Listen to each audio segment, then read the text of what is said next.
네, 안녕하세요. 직장인 경매 초보 락규입니다. 네, 제가 지난 영상에서 이제 거제도에 있는 반값에 나온 한 아파트에 대해서 어, 이제 지난 화요일 날, 이제 어제죠.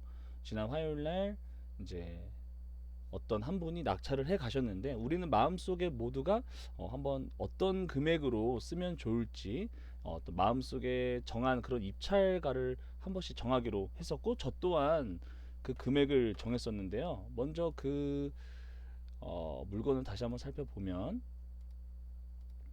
네, 옥포동 1286-1번지에 있는, 네, 안성 아파트라는 곳이고요.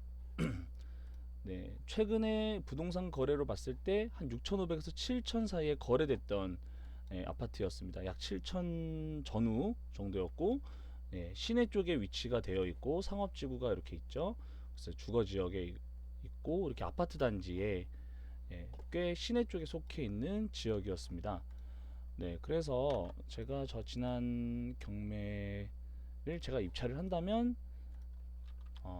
저는 4,555만 원을 쓰겠다라고 말씀을 드렸었는데, 이제 결과가 나왔더라고요. 그래서 이 결과를 한번 같이 보려고 합니다.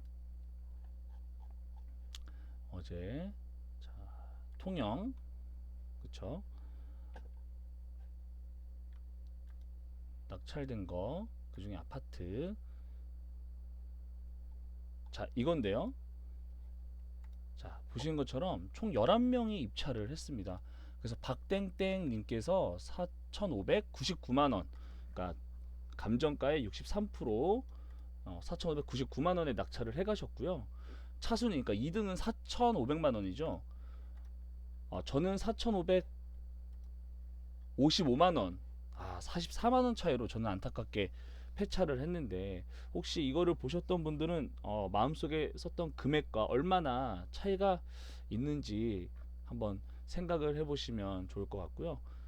정해진 기준은 없습니다. 하지만 그래도 우리가 조금이라도, 제가 만약에 44만 원이라는 욕심을 버리고 한 100만 원을 더 썼더라면 제가 낙찰을 받았겠죠. 그러면 수익에서 600만 원이 아니라 500만 원이 남더라도, 사실 이 한 건에 대해서 500만 원이 남는 것이기 때문에 이런 건수를 1년에 뭐 몇 건을 진행을 한다라고 하면 사실 그 수익은 이렇게 계속 이런 한 사이클을 돌 때마다 수익이 생기는 것이기 때문에 사실 낙찰받는 게 제일 중요하다고 생각합니다. 어, 최근에 이제 카타르 24조 수주권으로 이제 좀 많은 투자자들이 좀 몰리는 경향이 좀 있어 보이고요. 그러다 보니까 이렇게 아파트에도 11명 낙찰했지만 뭐 100% 가까이 뭐 이렇게 쓴 것도 아니고, 이 정도면 뭐 63% 아주 굉장히 저렴하게 낙찰을 받은 것 같아요. 그래서 뭐 지금 6,500에서 7,000 사이에 거래가 되는 아파트를 4,600에 산 거니까 충분히 이 낙찰자분은 이걸 활용을 해서 시세 차익 또는 뭐 월세 수익까지도 볼 수 있을 것이라 생각합니다. 사실 여기 지금 거제도니까 이 정도죠. 전 대전에 살기 때문에 대전을 제가 어제 한번 봤는데요. 대전, 네. 지난 월요일날 대전에서 이제 여러 아파트들이 낙찰을 됐었습니다. 그래서 나 아파트 봤는데, 자, 보시는 것처럼 다 100%가 거의 넘어가요. 사실 이렇게 좀 작은 아파트도 84%가 될 만큼 대전만 해도 이렇게 100%가 넘는 낙찰가를 보여주고 있죠. 여기 세종 같은 경우는 171%. 사실 말이 안 되죠. 너무, 이 정도는 제가 그 누구도 예상을 할 수가 없어요. 어떤 금액을 써야 될지. 그러다 보니까 저는 자연스럽게 이제 좀 빌라를 좀 저는 선호하게 됐던 것 같고요. 이렇게 좀 빌라를 보시면 그래도 이제 낙찰가가 뭐 전체 감정가의 70%, 78%, 어떤 이런 경쟁률도 뭐 2명 내지 또는, 네, 1명, 이런 식으로 경쟁이 그렇게 좀 심하지가 않아요. 뭐 물론 이것도 싸게 산 거라고 저는 생각은 안 들지만 충분히 빌라로도 해볼 수가 있다. 사실 제 아이디와 제가 닉네임과 같은 빌라의 이름이 있더라고요. 유락빌라.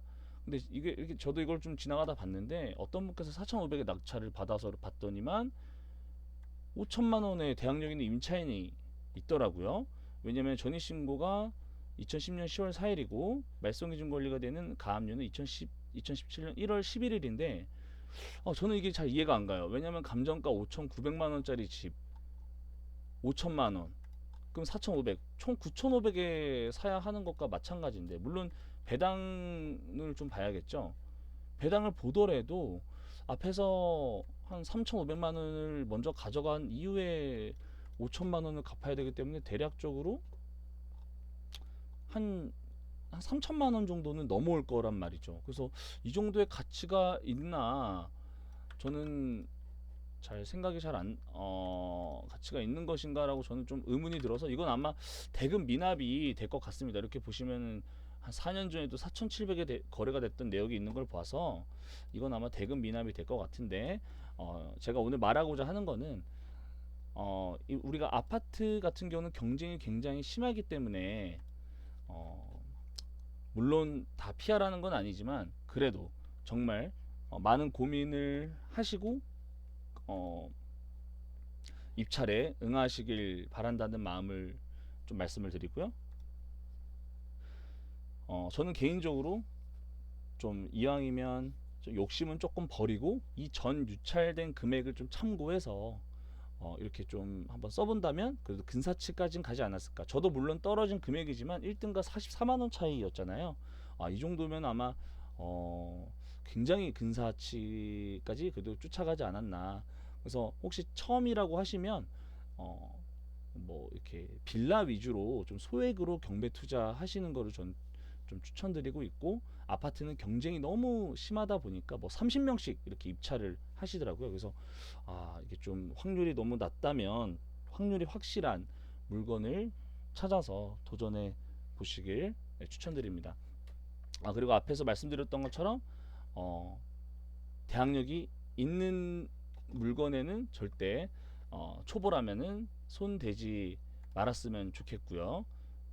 그래서 좀 이런 이와 같은 실수를 하지 않으셨으면 좋겠습니다.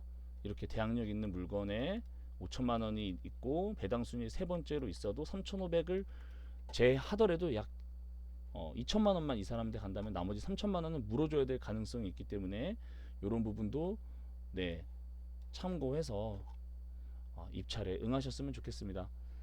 오늘 마음속에 쓰셨던 그 입찰가와 실제 낙찰가의 그런 괴리가 어느 정도 되셨을지 모르겠지만 조금이나마 도움이 된 영상이었으면 좋겠습니다. 감사합니다.